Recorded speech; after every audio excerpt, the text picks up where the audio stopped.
नमस्कार साथियों। आइए आज हम इस सेशन में देखेंगे दक्षिण पूर्व मध्य रेलवे की ओर से निकाली गई अप्रेंटिसशिप वैकेंसीज पर हम चर्चा करेंगे। इस वैकेंसीज के लिए आवश्यक क्वालिफिकेशन क्या है, एज क्या होनी चाहिए, क्या क्या डॉक्यूमेंट्स लगेंगे, अंतिम डेट इनकी क्या है, पे स्केल क्या है और साथ ही कौन कौन से डिवीज़न में आप फॉर्म फिल कर पाएंगे, फॉर्म फिल करने के प्रोसेस क्या होंगे, इन सारी चीज़ों की जानकारी एक ही वीडियो में आपको देंगे।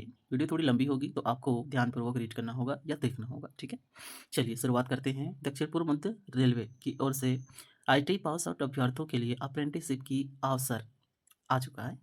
देखिए ये पूर्णतः अप्रेंटिसशिप है। आप सभी ने सुनी होंगी अप्रेंटिसशिप। ये 1 वर्षीय ट्रेनिंग पीरियड होता है, ठीक है?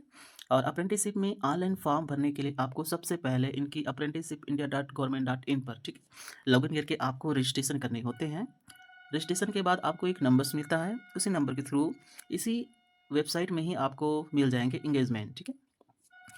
तो देखिए सबसे पहले देखेंगे हम नागपुर डिवीज़न के लिए कौन-कौन से ट्रेड वाले अप्लाई कर पाएँगे। इनके बाद मोती बाग वर्कशॉप के लिए भी आप अप्लाई कर सकते हैं। वहाँ पर कौन-कौन से ट्रेड वालों के लिए कितनी संख्या में पोस्ट है, ये भी हम कवर करेंगे, ठीक है।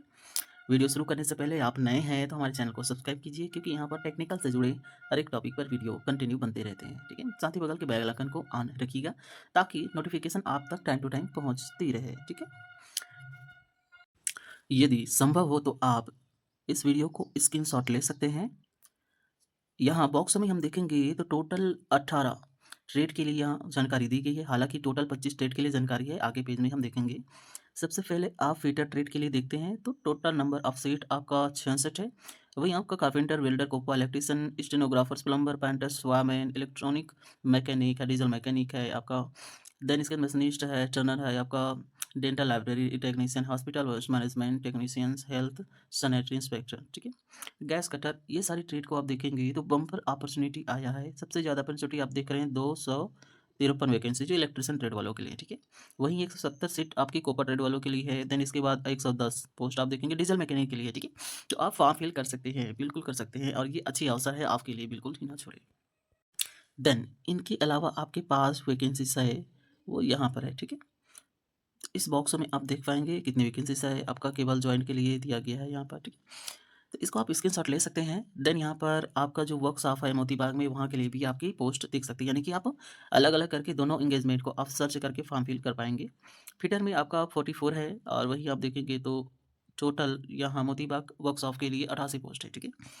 आप इसे क्या करेंगे, स्क्रीनशॉट रख लेंगे ताकि आपको पूर्णतः जानकारी रहेगी कि मोती बाग में कितनी पोस्ट है, कौन-कौन से ट्रेड वालों के लिए।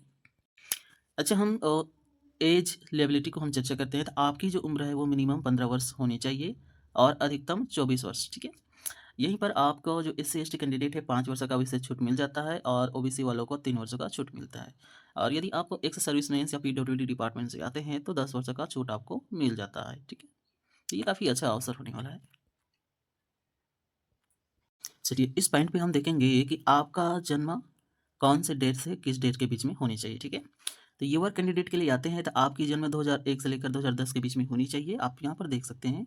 आप इस बॉक्स को स्क्रीनशॉट ले सकते हैं। ओबीसी का जन्म 98 से लेकर 2010 के बीच में होनी चाहिए और वहीं आप एससी एसटी कैंडिडेट हैं तो 1996 से लेकर 2010 के बीच में आपकी बॉर्न होनी चाहिए। यहाँ पर मंथ और डे भी आप देख सकेंगे, ठीक है। क्वालिफ़िकेशन हम देखेंगे तो आप 10वीं पास हो, मिनिमम 50% से।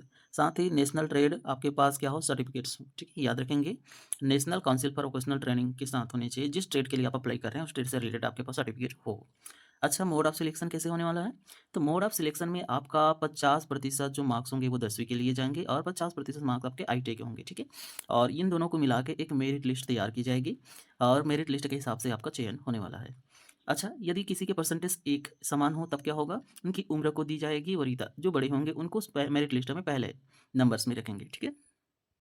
अच्छा, यहाँ पर जो अप्रेंटिसशिप है वो नागपुर डिवीज़न के लिए भी है और आपका मोतीबाग वर्कशॉप नागपुर उसके लिए भी है, ठीक है? तो आपको क्या करना है, दोनों को चयन करना है यदि आप फॉर्म फिल करते हैं उस टाइम, ठीक है? अच्छा, इस अप्रेंटिसशिप के दौरान आपको कितने रुपए मिलेंगे? यदि आपने क्या किया है, 2 वर्ष का कोर्स किया है तो आपको 8,050 रुपए मिलेंगे पर मंथ और 1 वर्ष की आपने कोर्स किया है तो 7,700 रुपए पर मंथ के हिसाब से आपका स्टाइपेंड होने वाला है। जैसे आपका मेरिट लिस्ट में नाम आता है, आप सिलेक्शन होते हैं तो मेडिकल फिटनेस आपको सर्टिफिकेट बनवाने पड़ते हैं। तो ये केवल गवर्नमेंट हॉस्पिटल के एमबीबीएस डॉक्टर के थ्रू ही आप बनवा पाएँगे, ठीक है? बाकी यदि आप प्राइवेट डॉक्टर से बनाते हैं तो वो मान्य नहीं होंगे, इसे याद रखना है। अच्छा, इस अप्रेंटिसशिप का लास्ट डेट कब है? तो ये शुरू हुआ है आपका 5 अप्रैल से शुरू हो गया है और ये 4 मई अर्थात टोटल 1 मंथ इसकी जो अप्रेंटिसशिप फॉर्म फिल करने का डेट है, ठीक है? चलिए थोड़ी हम इम्पोर्टेंट इंस्ट्रक्शन पर हम चर्चा करते हैं। तो सबसे पहले आप इस आधिकारिक वेबसाइट पर ही आप क्या करेंगे फॉर्म को सबमिट करेंगे, ठीक है? आपकी जो सर्टिफिकेट है और मार्कशीट 10वीं की मार्कशीट है उसको सबसे पहले आप नेप्स पर क्या करेंगे रजिस्टर्ड करेंगे। देन उसके बाद आप इनकी अपॉर्चुनिटी सेक्शन में जाके आप क्या करेंगे फॉर्म को फिल करेंगे। यदि आपके 10th के मार्कशीट यदि शो नहीं होते तो आपके जो फॉर्म है वो रिजेक्ट हो जाएँगे, ये ध्यान रखना है, ठीक है?